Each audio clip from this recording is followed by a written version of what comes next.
پڑ پوتا، نسل کے بعد دوسری نسل، پھر اگلی نسل، لیکن یہ کہ وہاں کیا تھا، سب کے سب جمع، اور وہاں پھر ہوں گے قیامت کے دن سب کے سب جمع۔ تو اس میں ایک خاص سوال جواب جو ہے رسولوں سے ہوگا۔ یوم یجمع اللہ الرسل فیقول ماذا اجبتم، پھر اللہ تعالیٰ فرمائے گا کہ آپ کو کیا جواب ملا، آپ کی قوموں نے آپ کی دعوت پر کیا رد عمل ظاہر کیا۔ قالوا لا علم لنا انک انت علام الغیوب، وہ کہیں گے کہ پروردگار ہمیں معلوم نہیں، یقیناً تو ہی ہے سب کچھ جاننے والا، تمام غیبوں کا علم رکھنے والا۔ اب اس میں ایک نقطہ پوشیدہ ہے جو ذرا تدبر سے سامنے آتا ہے کہ رسولوں کی زندگیوں میں جو بھی جواب دیا ہے ان کی قوموں نے، جو رد عمل وہ تو ان کے علم میں تھا، لیکن امت تو ایک لمبی شے ہے نا، اس کی تاریخ ہوتی ہے۔ حضرت مسیح کی امت کی 600 برس تاریخ تھی، حضور کے اور حضرت مسیح کے درمیان 600 برس کا فاصلہ ہے۔ حضرت موسیٰ اور حضرت عیسیٰ کے درمیان 1400 برس کا فاصلہ ہے۔ پھر حضور صلی اللہ علیہ وسلم کے بعد اور اب ہمارا جو ہے آپ کو معلوم ہے کہ 1400 برس بیت چکے ہیں، کہ بعد میں امتیں کیا کرتی رہیں ان کے بارے میں وہ کہیں گے کہ ہمیں معلوم نہیں۔ ابھی آگے آ جائے گا کہ جب تک ہم ان کے مابین تھے، ہم نگران تھے، ہم موجود تھے، تو کسی غلطی پر ہم ٹوک دیتے تھے، منع کر دیتے تھے، ان کو جو ہے ان کی اصلاح کر دیتے تھے۔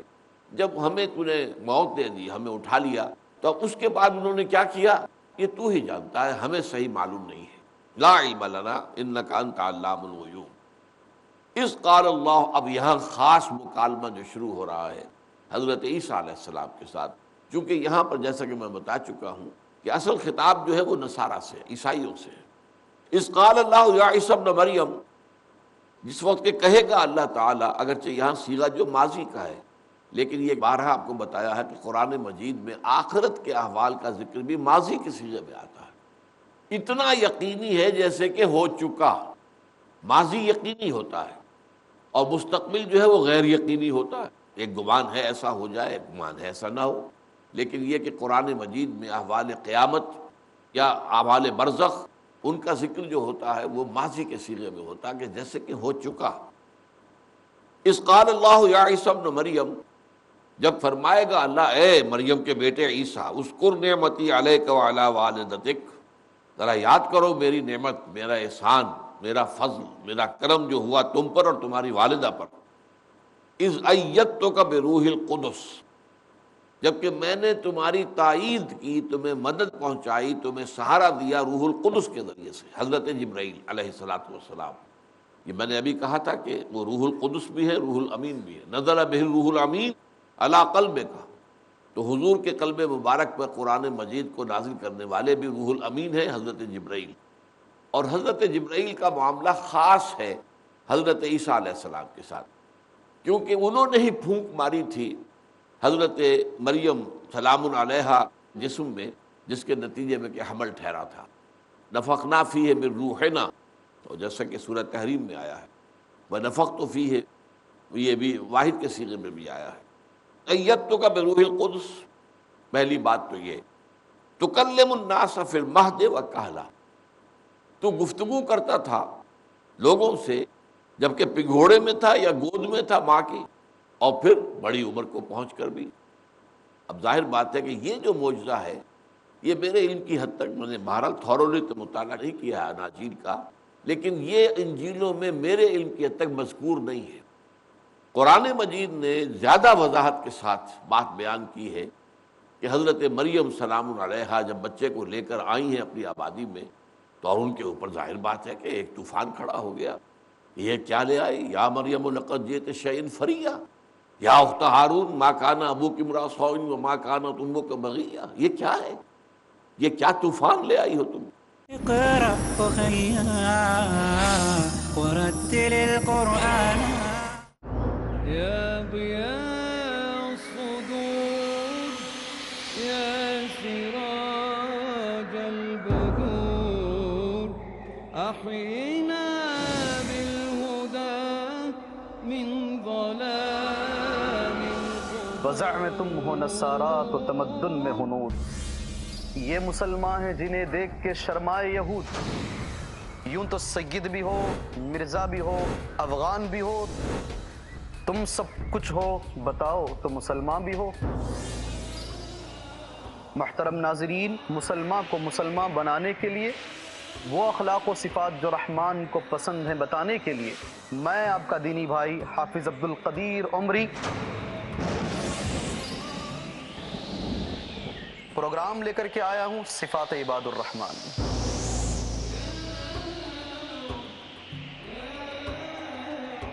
دنیاوی غفلت سے بیداری کے لیے ضروری ہے کہ ہر مسلمان پرکھے شریعت کی کسوٹی پر اپنا ایمان۔ عباد الرحمن آج رات 8:30 بجے اور دوبارہ دوپہر 1 بجے انڈیا میں پیس ٹی وی اردو پر۔ What would you recommend? Peace T V presents Something What do you have to say about Learning the Wise Way. What would you recommend us to take as career? After we pass our school, so what exactly we should do? what do you have to say about pursuing two fields together? Ideas brilliant. Strategy sustained. The best profession is a profession of a person who invites people to Allah subhanahu wa ta'ala. Avail the opportunity with Dr. Zakir. Depending upon what is your interest. But the main aim should be to spread the message of Allah subhanahu wa ta'ala. To implement the convincing Islamic educational formula to excel in your career. Watch Career Guidance. کل رات 8 بجے اور دوبارہ صبح 9 بجے India میں Peace T V Urdu پر۔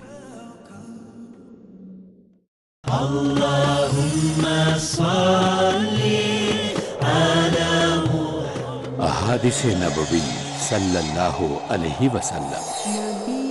حضرت ابو ہریرہ رضی اللہ عنہ سے روایت ہے کہ اللہ کے رسول صلی اللہ علیہ وسلم نے بیان فرمایا، جو شخص لوگوں کا شکریہ ادا نہیں کرتا وہ اللہ کا بھی شکر گزار نہیں ہوتا۔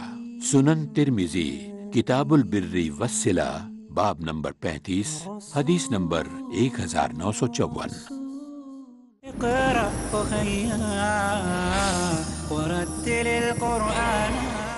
جنا کیا تم نے، ولد الحرام ہے یہ تمہاری گود کے اندر کون ہے؟ فاشارت الیہ، تو اشارہ کر دیا حضرت مریم نے اس بچے کی طرف۔ قالوا کیف نکلم من کان فی المہد صبیا، تو انہوں نے کہا ہم کیسے بات کریں اس سے، یہ تو بچہ ہے، یہ کیا بتائیں گے؟ اس وقت پھر حضرت عیسیٰ بولے ہیں، قال انی عبد اللہ آتانی الکتاب وجعلنی نبیا وجعلنی مبارکا اینما کنت وأوصانی بالصلاة والزکاة ما دمت حیا وبرا بوالدتی ولم یجعلنی جبارا شقیا والسلام علی یوم ولدت ویوم اموت ویوم ابعث حیا۔ اب ظاہر بات ہے کہ اگر یہ نہ ہوتا تو آپ سوچئے کہ حضرت مریم کی خناسی کیسے ہوتی؟ ظاہر بات ہے کہ شادی ان کی ہوئی نہیں تھی۔ تو قرآن مجید نے اس بات کو جس طرح کھول کر بیان کیا ہے وہ میرے علم کی حد تک انجیل میں نہیں ہے، اور اس میں ظاہر بات ہے کہ سوال اٹھتا ہے پھر کہ کیسے آخر برداشت کیا قوم نے۔ اس معجزے سے بات ثابت ہوتی ہے کہ قوم جو ہے خاموش ہو گئی، اب اس کے بعد وہ کیا بول سکتی ہے؟ اتنا بڑا معجزہ دیکھ لیا انہوں نے۔ وکہلن کے اندر بھی ایک بات پوشیدہ ہے کہ حضرت عیسیٰ کا جو ہے زندگی کا معاملہ دنیا میں جب پہلی بار وہ آئے اور پھر آسمان پر اٹھا لیے گئے، وہ کل عمر ان کی 33 برس ہے۔ 30 برس کی عمر میں انہوں نے اپنی دعوت و تبلیغ کا آغاز کیا ہے، اور 3 برس کی صرف منسٹری اسے کہتے ہیں یہ لوگ، یعنی دعوت و تبلیغ جو ہے تو 3 برس کی تھی، اس کے بعد وہ اٹھا لیے گئے۔ تو اس کا مطلب ہے کہولت کسے کہتے ہیں؟ کہولت جو آتی ہے وہ 40 برس کے بعد آتی ہے، 50-60 اس کو کہیں گے کہولت۔ تو وہ کہولت میں بھی بات کی، اس سے ثابت ہوا کہ حضرت مسیح کو دوبارہ آنا ہے، اور اس وقت وہ پختہ عمر کے جب ہوں گے تب بھی لوگوں سے گفتگو کریں گے۔ یہ بھی در حقیقت جو ہے قرآن مجید نے کھل کر دیا ہے کہ بچپن میں کنگھوڑے کے اندر یا ماں کی گود میں ان کا کلام کرنا یہ تو ایک بہت بڑا معجزہ تھا ہی، لیکن ان کا خاص معاملہ یہ ہے کہ وہ رفع سماوی اٹھا لیے گئے اور آئیں گے دوبارہ پھر لوگوں سے کلام کریں گے، وہ ہوگا کہولن کہلا۔ تکلم الناس فی المہد وکہلا وَإِذْ عَلَّمْتُكَ الْكِتَابَ وَالْحِکْمَةَ وَالتَّوْرَاةَ وَالْإِنْجِیلَ، اور یاد کرو جب کہ میں نے تمہیں سکھائی کتاب بھی اور حکمت بھی اور تورات بھی اور انجیل بھی۔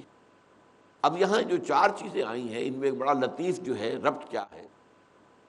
علمتک الکتاب والحکمہ، یہ واو درمیان میں جو ہے یہ واو عطف ہے، کتاب بھی سکھائی حکمت بھی سکھائی، والتورات والانجیل، تورات اور انجیل کے درمیان بھی واو جو ہے وہ واو عطف ہے، درمیان میں جو ہے وہ واو وہ در حقیقت جو ہے واو بیانیہ ہے، تفسیری ہے۔ میں نے تمہیں سکھائی کتاب بھی اور حکمت بھی، یعنی تورات بھی اور انجیل بھی، اس لیے کہ انجیل میں صرف حکمت ہے، احکام نہیں ہے، اور تورات میں صرف احکام ہے، حکمت نہیں۔ یہ قرآن مجید ہے جو جامع ہے، احکام اور حکمت۔ یعلمہم الکتاب والحکمہ، قرآن مجید کے اندر کتاب سے مراد اصل میں احکام ہوتے ہیں۔ کتب علیکم الصیام، اب یہ شرعی حکم ہے جو دیا گیا ہے۔ کتب علیکم اذا حضر احدکم الموت ان ترک خیرا الوصیۃ للوالدین والاقربین، یہ کتب آتا ہے، تم پر لکھ دیا گیا۔ فلما کتب علیہم القتال، جب ان کے اوپر جنگ فرض کر دی گئی، تو کتاب کا لفظ آتا ہے کسی چیز کا کو واجب کر دینا، فرض کر دینا، اور وہ احکام ہوتے ہیں جو شریعت کے احکام آئے ہیں۔ تو تورات میں احکام تھے، اسی لیے سب سے مشہور لفظ جو تورات کے بارے میں آتا ہے دی 10 کمانڈمنٹس، 10 احکام، احکام عشرہ۔ حکمت نہیں تھی، وجہ کیا تھی؟ ابھی نوع انسانی بحیثیت مجموعی اپنی اس پختگی کو نہیں پہنچی تھی عقل و شعور کے اعتبار سے کہ اسے حکمت کی تعلیم دی جا سکتی۔ حضرت مسیح علیہ السلام کو انجیل دی گئی، وہ سراپا حکمت ہے، اس میں احکام ہے ہی نہیں، اور وہ یہ کہہ کر گئے اپنے ماننے والوں سے کہ تم پر بھی شریعت موسوی لاگو رہے گی، شریعت وہی، کتاب وہی، تورات والی رہے گی، اور البتہ یہ کہ حکمت جو ہے اس کے اندرونی راز جو ہے وہ میں تمہیں سکھا رہا ہوں۔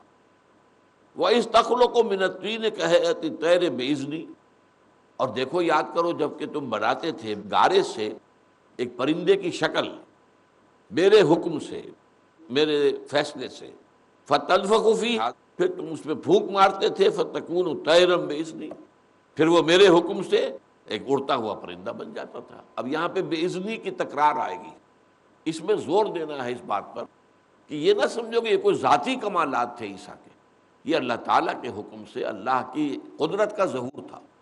جو معجزہ ہوتا ہے وہ اللہ تعالیٰ کی قدرت کا ظہور ہوتا ہے، کسی نبی اور رسول کی وہ ذاتی طاقت سے وجود میں نہیں آتا، وہ چاہے میں معجزہ دکھا دوں نہیں دکھا سکتا، وہ تو اللہ تعالیٰ کی طرف سے آتا ہے۔ یہ سورہ انعام میں آپ نے پڑھا ہوگا انشاءاللہ، جو بھی آپ نے اس دور میں گزرے ہیں، کہ وہاں بڑے سخت الفاظ آئے ہیں کہ حضور کے دل میں اگر یہ خواہش پیدا بھی ہوتی تھی کہ یہ لوگ جو ہے کہہ رہے لاؤ دکھاؤ معجزہ، دکھاؤ معجزہ، دکھاؤ معجزہ، تو ان کا منہ بند کرنے کے لیے معجزہ دکھا دیا جائے، اللہ کا فیصلہ تھا کہ نہیں دکھاؤں گا۔ تو بڑی ایک ضیق کے اندر جو ہے حضور کی جان رہی ہے کافی عرصے تک۔ تو اس حوالے سے ان میں سب میں اذنی کا لفظ آئے گا، میرے حکم سے تم نے ایسا کیا۔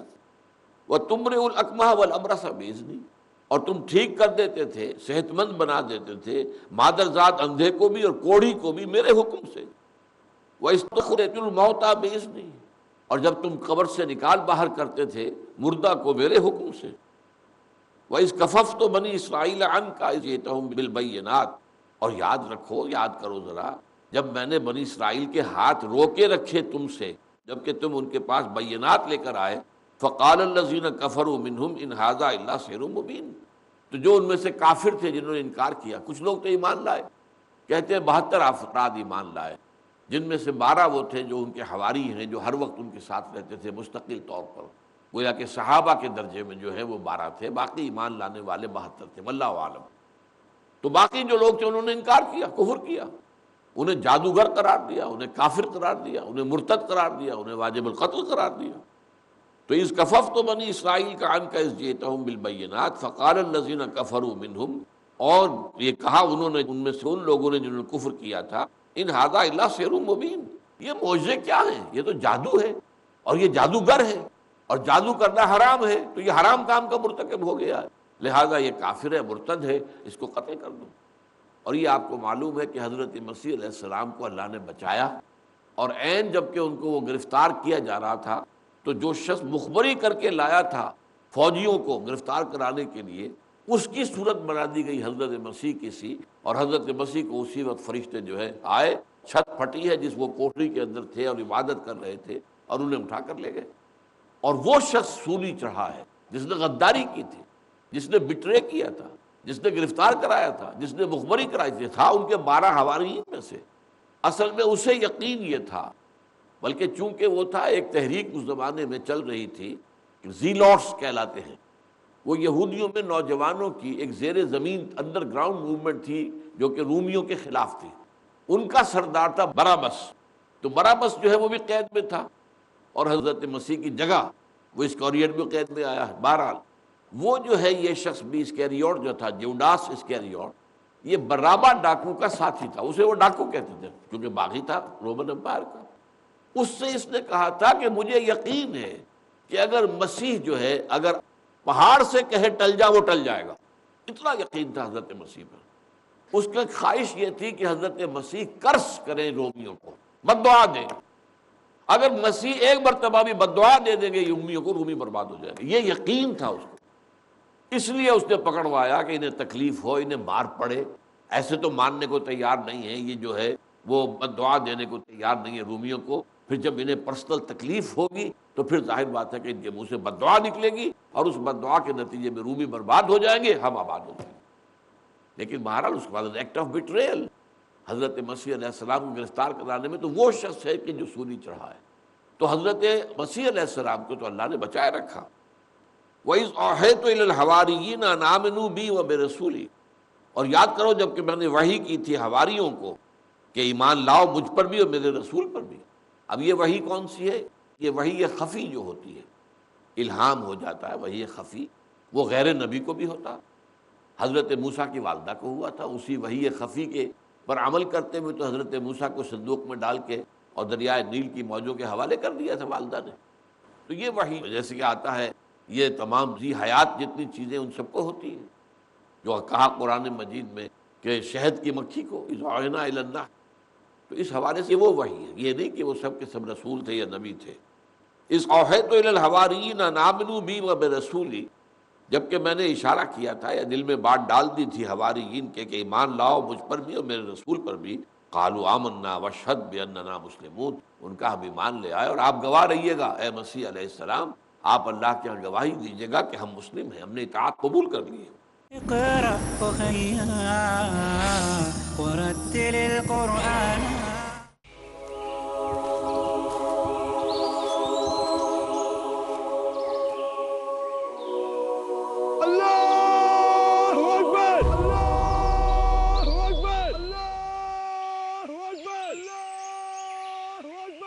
یہ دنیا کا دستور ہے کہ آپ جو بھی اسے دیں گے آپ کو واپس حساب سے ملے گا، مگر جو مال آپ اللہ کی راہ میں دیں گے اس کا اجر آپ کو بے شمار ملے گا، کیونکہ یہ اللہ کا وعدہ ہے.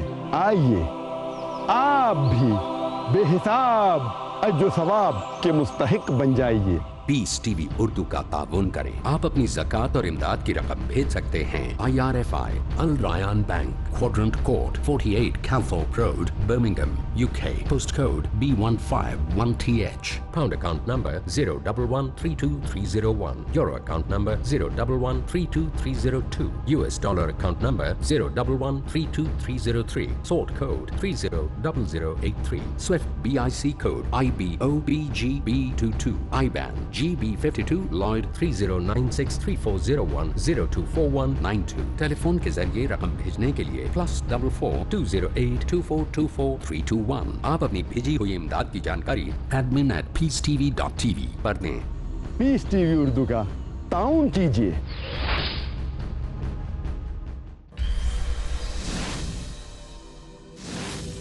احادیث رسول اللہ صلی اللہ علیہ وسلم اسلام کی پاکیزہ تعلیمات کا سرچشمہ ہے.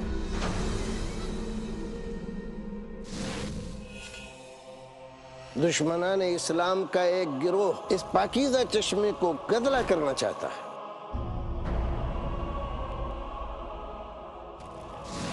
اس باطل گروہ کی نقاب کشائی کے لیے دیکھیے ہمارا پروگرام انکار حدیث ایک باطل تحریک، شیخ رضا اللہ عبدالکریم مدنی کے ساتھ، صرف پیس ٹی وی اردو پر.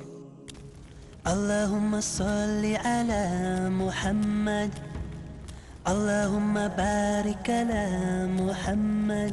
جانیے کیا ہوگا ان کا انجام جو کر رہے ہیں قرآن و حدیث کے معاملات میں اپنی ذاتی رائے کو شریک.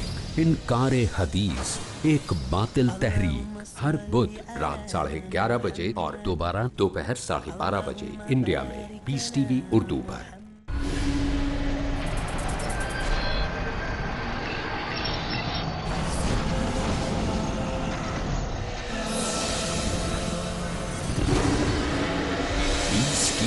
Network, the solution for humanity. اقرأ أخيا ورتل القرآن. اس قال الحواریون، اب یہاں ایک خاص واقعہ آ رہا ہے ان کا. اور یاد کرو جب کہ کہا حواریین نے یا عیسی ابن مریم، اے عیسیٰ ابن مریم علیہ الصلوۃ والسلام، هل يستطيع ربك ان ينزل علينا مائدة من السماء. لفظی ترجمہ ہوگا کیا آپ کے رب کو یہ قدرت حاصل ہے کہ وہ ہم پر آسمان سے ایک خوان نازل کر دے. یہ خوان کیا شے ہوتی تھی؟ جسے دسترخوان ہم کہتے ہیں، اس پر کھانا چنا جاتا ہے. تو پچھلے زمانے میں یہ ہوتا تھا میز کے اوپر بیٹھ کے، تو میز کا تو ہمیں رواج نہیں تھا، لیکن چوکی سی بنی ہوتی تھی ذرا 6 انچ اونچی 9 انچ اونچی، اور اس کے ادھر ادھر بیٹھ کے چوکی کے اوپر کھانا رکھ، وہ خوان کہلاتا تھا. حضور صلی اللہ علیہ وسلم کے بارے میں حدیث آتی ہے ما اکل النبی صلی اللہ علیہ وسلم علی الخوان قط. حضور نے یہ خوان بھی کبھی استعمال نہیں کیا. تو وہ خوان جو ہے وہ ایک آسمان سے اتار سکتا ہے آپ کا رب. قال اتقوا اللہ ان کنتم مؤمنین. حضرت عیسیٰ نے کہا اللہ سے ڈرو اگر تم مومن ہو. ایسا کھلا خرق عادت کسی کے مطالبے پر اللہ نہیں دکھایا کرتا. اپنی مرضی سے خرق عادت ہے وہ دکھاتا ہے، لیکن وہ معجزے بھی ڈھکے چھپے ہوتے ہیں. جو لاز آف دی نیچر ہے وہ معلوم ہوتا ہے کہ ان کے مطابق ہو رہے ہیں. یہ ایک دم پوری کی پوری جو ہے اس کو ختم کر دینا اور ننگی ایک جو ہے وہ ایک خرق عادت جو ہے سامنے لے آنا، یہ جو ہے ایسے معجزے کے بعد اللہ تعالیٰ کی پکڑ پھر بہت سخت ہوتی ہے. پھر بخشا نہیں جاتا، پھر تاخیر نہیں ہوتی، پھر کوئی بھی جو ہے اس قوم کو مزید مہلت نہیں ملتی. قال اتقوا اللہ ان کنتم مؤمنین قالوا نريد ان ناكل منها. انہوں نے کہا کہ ہماری بڑی خواہش ہے کہ ہم اس خوان میں سے کھائیں. وتطمئن قلوبنا، اور ہمارے دلوں کو اطمینان ہو جائے. ونعلم ان قد صدقتنا، اور ہمیں یقین ہو جائے کہ آپ نے جو باتیں ہم سے کہی ہیں وہ حقیقت ہیں، سچی ہیں بالکل. ونکون علیہا من الشاہدین، اور ہم اس پر گواہ ہو جائیں. اب یہاں وہ سوال پیدا ہوتا ہے کیا اس سے پہلے انہیں ایمان حاصل نہیں تھا، اطمینان نہیں تھا؟ یہاں یاد کیجئے کہ حضرت ابراہیم نے بھی اللہ سے دعا کی تھی رب ارنی کیف تحیی الموتى قال اولم تؤمن قال بلی ولکن لیطمئن قلبی. جب حضرت ابراہیم نے استدعا کی پروردگار مجھے دکھا دے تو مردوں کو کیسے زندہ کرے گا، فرمایا کہ کیا تم ایمان نہیں رکھتے اے ابراہیم؟ آپ نے پھر عرض کیا دل ایمان رکھتا ہوں، ایمان ہے، ایمان بالغیب تو ہے، لیکن یہ کہ میں چاہتا ہوں کہ مجھے وہ یقین کامل حاصل ہو جائے، میرا دل اس کے اوپر بالکل ٹھک جائے. ولکن لیطمئن قلبی. اس کے بعد اللہ تعالیٰ نے وہ سورہ بقرہ کے اندر پورا واقعہ ہے، میں اس کو دہرانا نہیں چاہتا، تو یہاں صرف مثال دے رہا ہوں. ایمان تو ان کے اندر پہلے بھی تھا، لیکن اس کے اندر انہوں نے چاہا کہ اتنا اضافہ ہو جائے، اتنی یقین کی کیفیت ہو جائے کہ بالکل پھر اس کے اندر کسی شک و شبے کا کوئی کانٹا چبھا نہ رہ جائے. قال عیسی ابن مریم، اب اس پر حضرت عیسیٰ ابن مریم نے دعا کی اللہم ربنا انزل علینا مائدۃ من السماء. اے اللہ، اے ہمارے پروردگار، ہم پر آسمان سے ایک خوان اتار دے، بھرا ہوا، کھانے سے بھرا ہوا خوان. تکون لنا عیدن، وہ ہمارے لیے جشن کا دن بن جائے. لنا عیدن اولنا و آخرنا، ہمارے پہلوں کے لیے بھی اور پچھلوں کے لیے بھی. وآیۃ منک، اور وہ آیت بن جائے، نشانی بن جائے تیری طرف سے. ورزقنا وانت خیر الرازقین، اور ہمیں رزق عطا فرما، اور تو یقیناً بہترین رزق دینے والا ہے. اس پر جو اللہ تعالیٰ کا جواب ہے وہ بہت اہم ہے.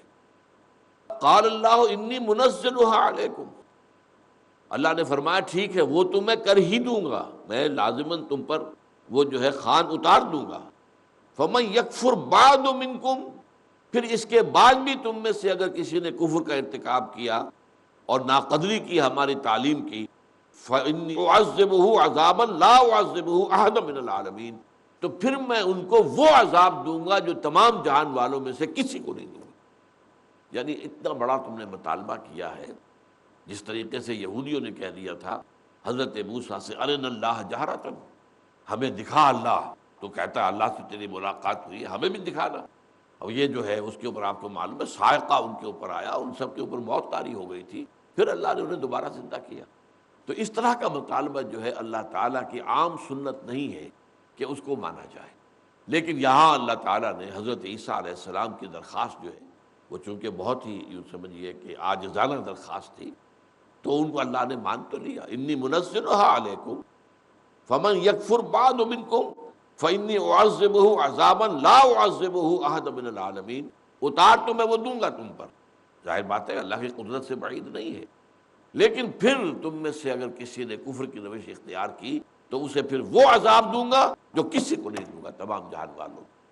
اب اس میں یہ ہے کہ آیا وہ خوان اترا یا نہیں، اس کا ذکر انجیل میں نہیں ہے اور قرآن میں بھی نہیں ہے۔ ایک امکان یہ ہے، بعض مفسرین نے کہا کہ ہو سکتا ہے کہ اتنی بڑی دھمکی جب اللہ تعالیٰ کی طرف سے آ گئی تو شاید کہ ان کے حواریین نے اپنا وہ تقاضا، اپنی وہ فرمائش واپس لے لی، واللہ اعلم۔ لیکن یہ بھی ہو سکتا ہے کہ وہ خوان اترا ہو، جیسے کہ الفاظ بڑے وہ ہیں یقینی والے ہیں، انی منزلها علیکم، اس میں اصل میں یہ آتا ہے کہ منزل جو ہے یہ اسم فاعل ہے، اور جہاں اسم فاعل آتا ہے وہاں بہت تاکید ہوتی ہے۔ تو یہ انی انزلها علیکم اگر فعل کی شکل میں آتا کہ میں اسے نازل کر دوں گا تم پر، تو اس میں وہ تاکید نہ ہوتی۔ انی منزلها علیکم، میں لازماً اسے اتار دوں گا تم پر، تو اس سے میرا گمان تو یہ ہے کہ خوان اترا ہے اور انہوں نے اس میں سے کھایا ہے اور وہ ان کے لیے ایک آیت بنی ہے۔ لیکن بہت سے مفسرین کی رائے یہ ہے کہ ہو سکتا ہے، اور یہ ہو سکتا ہے کہ حد تک مجھے بھی اختلاف نہیں، کہ اللہ تعالیٰ کی طرف سے چونکہ اس کے اوپر ناپسندیدگی کا بڑا شدید اظہار ہوا اور پھر دھمکی جو ہے بہت سخت ہے، لہذا اس کے پیش نظر ہو سکتا ہے کہ انہوں نے اپنا وہ مطالبہ